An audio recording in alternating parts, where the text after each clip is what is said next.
Olá pessoal, sejam bem-vindos a mais uma aula de Python. Hoje vamos falar um pouquinho sobre o que são estruturas condicionais. O que é uma estrutura condicional? E para dizer o que é uma estrutura condicional, vamos ver o que é uma estrutura antissequencial. São os programas que nós já fizemos, aonde um comando é executado em sequência do outro, ou seja, em seguida do outro. Então existem todos os comandos, né, numa ordem pré-definida, existe o começo e o fim do programa, e existe ali então uma execução em sequência dos comandos ali. No caso, x recebe 5, depois se faz y recebe 6 e assim sucessivamente. Só que isso, né, ou seja, essa ordem sequencial, nem sempre, né, ela é factível, né, de ser implementada. Muitas vezes nós precisamos fazer desvios de fluxo, né, em virtude de determinadas variáveis, determinados valores que nós vamos ao longo do programa calculando e aí chegando a essa análise, né, uma análise, e dependendo de um valor, dependendo de uma determinada condição, nós vamos para um lado ou vamos para o outro, nós desviamos o código para um lado ou desviamos para outro, né? Então as estruturas condicionais, elas existem justamente para que a gente consiga fazer essa manobra de desvio de fluxo, né? Vamos ver um exemplo aqui, vamos analisar esta situação aqui, ó. Suponha que, dependendo, né, do resultado de uma determinada operação, você então vai mostrar mensagens diferentes. Por exemplo, aqui, se o resultado da soma for maior que 100, você vai mostrar nossa e o determinado valor.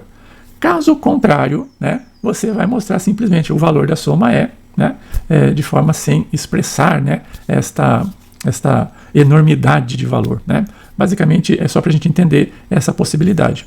Em fluxograma nós teríamos algo semelhante a isso. Eu tenho uma determinada condição, dada uma determinada condição, nós podemos então analisar, né, se ela for verdadeira, a gente desvia o fluxo para uma determinada sequência.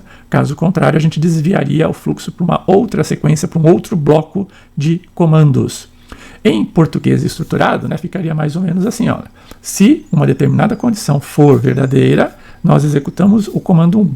Caso contrário, senão, nós executamos o comando 2, tá? Mais ou menos isso. E em Python, né, basta a gente transcrever isso que está em português estruturado, em algoritmo, para, né, basicamente, utilizando, né, e basicamente as palavras, as mesmas palavras, mas em inglês, né? Então nós teríamos a if, né, que é a mesma coisa que se, if, condição, ou seja, se uma determinada condição for verdadeira, eu vou fazer então o comando 1. Else, ou seja, senão, eu vou fazer o comando 2, ok? Para que a gente possa absorver essa ideia, né, vamos analisar a seguinte situação. Vamos imaginar que você vai perguntar, né, vai fazer um programa que vai perguntar a idade de uma pessoa. Então você não sabe de antemão quantos anos essa pessoa tem, né? Qualquer pessoa poderia utilizar aquele programa que você está fazendo, ok? Então você vai perguntar a idade dessa pessoa. Se essa pessoa tiver 18 anos ou mais, ou seja, se for igual ou maior que 18 anos, você vai mostrar a seguinte mensagem: parabéns, você já é maior de idade. Caso contrário, ou seja, se ela não for maior ou igual a 18, você vai mostrar uma outra mensagem: espere mais um pouco, logo você será maior de idade, tá? Então, se nós analisarmos essa expressão aqui, a gente poderia fazer um modelo, né? A gente poderia fazer um protótipo aqui em fluxograma da implementação deste programa aqui, desse problema aqui, da resolução desse problema da seguinte forma. Eu tenho lá então o início, eu vou ler a idade de uma pessoa. Dependendo então desta idade, né, eu vou analisar. Se ela for maior ou igual a 18, né, eu vou mostrar uma mensagem. Caso contrário, eu vou mostrar uma outra mensagem e depois, né, em ambos os casos, eu vou finalizar o programa. Então, como isso ficaria em linguagem Python? Algo semelhante a isso. Olha lá, eu vou ler uma idade, nós já sabemos como ler uma idade. Se, né, a idade for maior ou igual a 18, eu faço o quê? Eu mostro a mensagem: print, parabéns, né, você já é maior de idade. Caso contrário, eu vou mostrar uma outra mensagem: espere mais um pouco, logo você será maior de idade. Notem bem que para a gente identificar, né, que isto aqui está dentro de um bloco específico, nós utilizamos aqui a indentação. Olha só, nós estamos utilizando aqui a indentação. Então aqui eu tenho a indentação. Então este daqui é um bloco e esse de baixo é um outro bloco, tá joia? Vamos fazer isso aqui na prática, vamos executar aqui e vamos ver como que isso funciona na prática. Então, terminal aqui, vamos fazer pelo idle mesmo, né? Mais rapidinho. Nós vamos criar aqui, ó, novo arquivo, ok? E vamos então digitar, né, basicamente aquela mesma sequência de comando. Então nós vamos entrar, né? Vamos pegar, né, a idade. Idade recebe basicamente a conversão aqui de um input. Digite sua idade, né? Qual sua idade? Muito bem. Então pegamos a idade então vai para essa variável aqui, idade, ok? E aí agora, dependendo dessa idade, então, ó, if idade maior ou igual a 18, se a idade for maior ou igual a 18, notem que eu tenho que colocar os 2 pontos, tá? Esses 2 pontos identificam que a partir daí haverá um bloco, se verdadeiro, e se nós tivermos outros comandos else ou if else, né, que a gente vai ver um pouco mais à frente, ele vai fazer outros blocos. Mas, a princípio, aqui, então, ele está indicando que haverá um novo bloco. Olha só o que acontece quando eu teclo Enter. Nós estamos trabalhando aqui com um editor de texto, né, que tem lá um plugin para o programa Python, né? Então, ele já identifica que eu estou querendo ali já fazer um bloco novo de comandos, né, que vão ser executados se essa condição ali for verdadeira, tá? Então, qual é a execução aqui? O comando é um print parabéns. Parabéns. Você já é maior de idade. Muito bem. Fechamos aqui.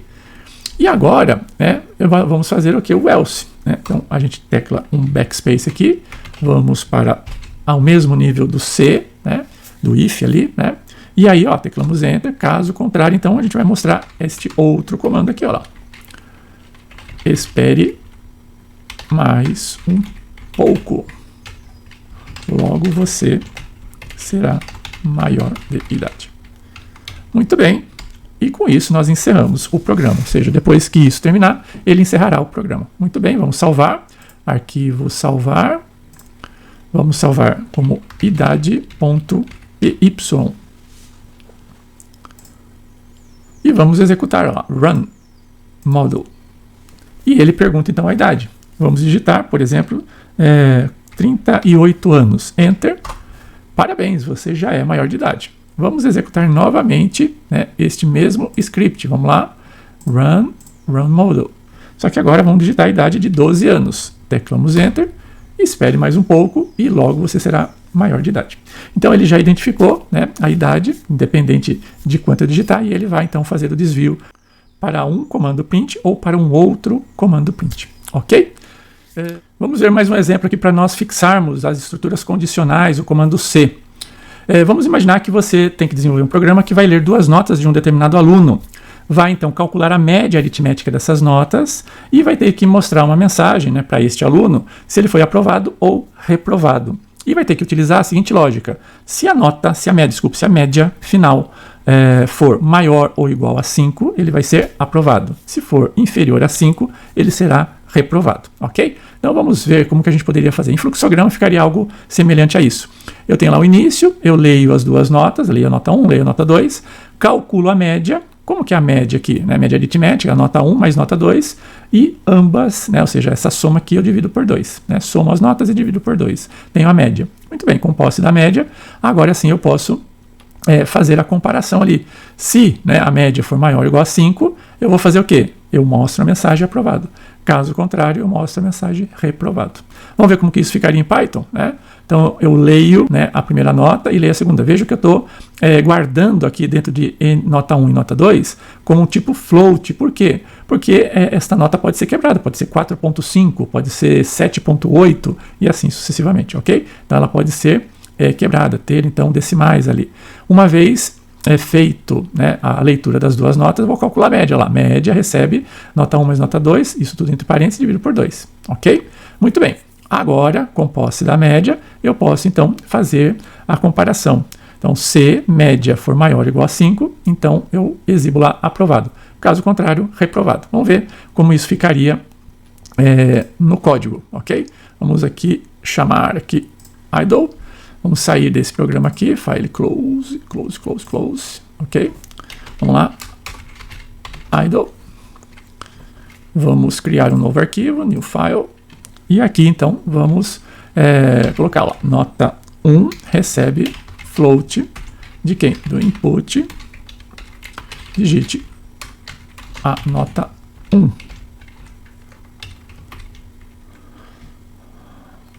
E fechamos aqui, e vamos agora fazer a 2. Nota 2 recebe float de input, digite a nota 2.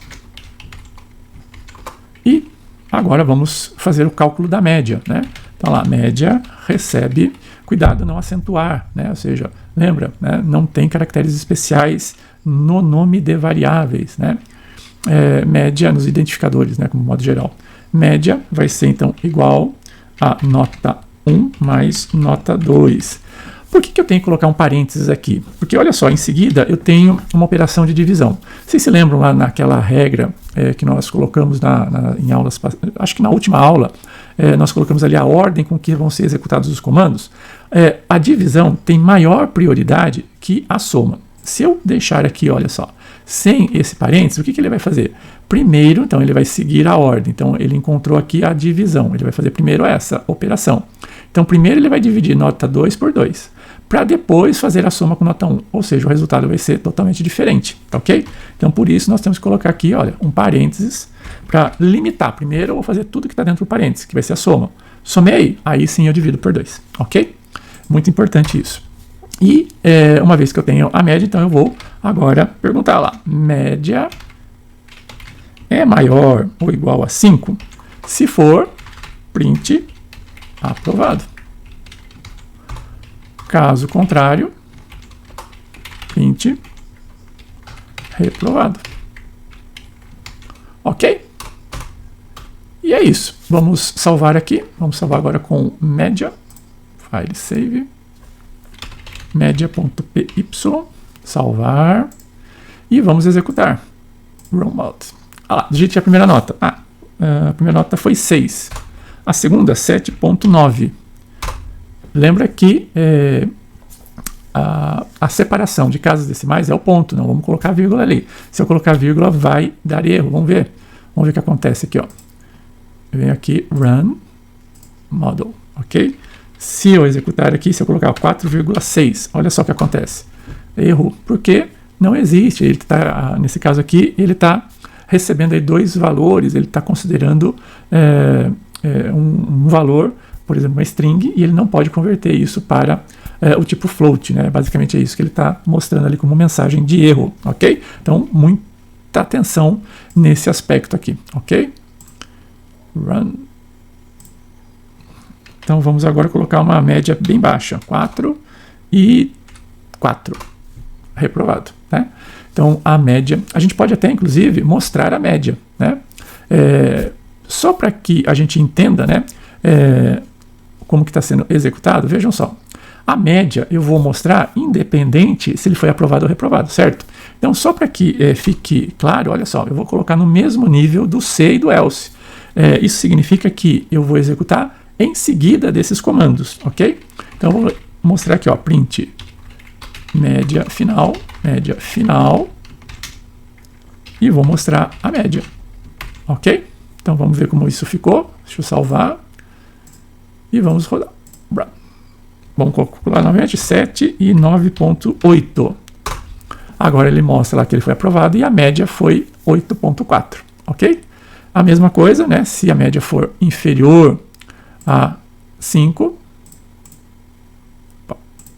se a média for inferior a 5, vamos ver aqui, 4 e 3.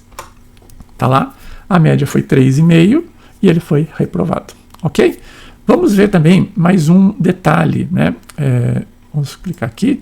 Mais um detalhe. Eu também não preciso necessariamente ter um desvio de fluxo e ter os dois lados, né? Tanto para o verdadeiro quanto para o falso. Eu posso, por exemplo, querer analisar apenas se um determinado valor, né, é maior ou menor e apenas uma condição, e não o inverso dela. E como acontece aqui, por exemplo, né? Eu só vou analisar se o número é positivo ou não, né? Então, no caso aqui, eu vou mostrar uma mensagem, olha, o número é positivo. Se ele for 0, né, ou Não, 0 também ele é positivo, né? Se ele for negativo, eu não vou mostrar nada e vou sair do programa, né? Basicamente, como que ficaria a implementação disso? Assim, ó. Tem lá, número, recebe um número. Se o número for maior ou igual a 0, eu vou mostrar essa mensagem, tá? Vamos fazer algo mais significativo, daí a gente faz até a implementação, tá? Vamos imaginar o seguinte, vamos novamente lá a uma nota de um determinado aluno. Vamos imaginar o seguinte, o professor definiu uma regra que se a nota for superior a 7, ele recebe mais meio ponto. Caso contrário, a nota permanece a mesma. Mas a nota, né, ela vai ter que ser mostrada em ambos os casos, tanto se ela for inferior a 7 quanto for superior a 7. Só que, se ela for superior a 7, eu vou somar 0,5. Então, em termos de fluxograma, ficaria assim, eu leio a nota, se a nota for maior que 7, eu somo 0,5 a essa nota. Caso contrário, e depois, né, de eu ter somado, eu vou mostrar a nota. Como que isso ficaria? Lembre-se, né? Aqui, olha só, eu estou fora do bloco, né? Então, eu saí já do bloco de comandos, ok? Então, como que ficaria? Então, eu vou ler a nota, apenas uma condição, olha lá, if nota maior que 7, eu faço exatamente essa operação aqui, ó. Nota recebe nota mais 5. Bom, independente se ele entrou ou não aqui, no final ele vai ter que imprimir a nota, tá? Vamos mostrar aqui como isso poderia ser implementado. Vamos chamar o idle aqui novamente. Tirar aqui a execução. Então, nós vamos ler aqui, ó, nota 1 vai ser igual a float de input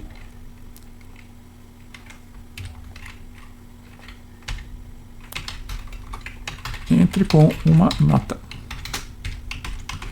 Muito bem. Em seguida, nós vamos ver, então, if nota for maior que 7, dois pontos, o que eu vou fazer? Eu vou fazer nota, recebe a nota mais 0,5. Então, eu vou acrescentar meio ponto à nota, tá? Aqui, o ideal nós pularmos um espaço entre o operador, né? Assim como aqui, olha, maior igual a 7, para dar maior legibilidade ao código, né? Então, isso daqui é um dos padrões adotados, ok? Muito bem, independente se ele entrou ou não, ó, eu já desviei novamente, fui lá para o fluxo normal do programa, né? Então, o que tinha para fazer, se eu tivesse outros comandos aqui, outras coisas a fazer, eu poderia fazer aqui, ó, print, uma mensagem, né, e assim por diante, tá? Então, eu poderia ter vários outros comandos aqui, tá? No caso específico, eu só tenho este. Então, agora eu volto para o fluxo, ou seja, saio, né, desse bloco, volto para o bloco inicial e continuo aqui digitando. No caso, eu vou mostrar uma mensagem simplesmente, né? Nota final, e vou mostrar a nota aqui, independente se ela teve ou não um acréscimo, ok? Vamos salvar, arquivo salvar, e vamos executar. 6.7. Olha, aconteceu um erro aqui. O que ele está falando? Que nota não está definido. Vamos dar uma olhadinha lá no programa? Olha só o que eu fiz, olha, eu digitei, eu recebi a nota em nota 1 e não em nota. Então aqui, no caso, é bom acontecer esse tipo de erro, né? Porque aí a gente vai vendo, às vezes a gente erra na digitação. Então aqui no caso é nota, né? Então nota recebe o float e depois eu vou analisar exatamente essa variável, ok? Então vamos salvar aqui, save, e vamos rodar. Executando o programa, agora sim 6.7, enter, e a nota final é 6.7. Vamos agora digitar uma nota superior a 7, tá? Run, vamos superior a 7, poderia ser 8.2. Agora sim, olha só, 8.2 e a nota final 8.7, ele acrescentou 0.5 à nota, ok? Pessoal, é isso, né? Tem muito mais sobre estrutura condicional e nós vamos ver nas próximas aulas. Vejo vocês então, até lá!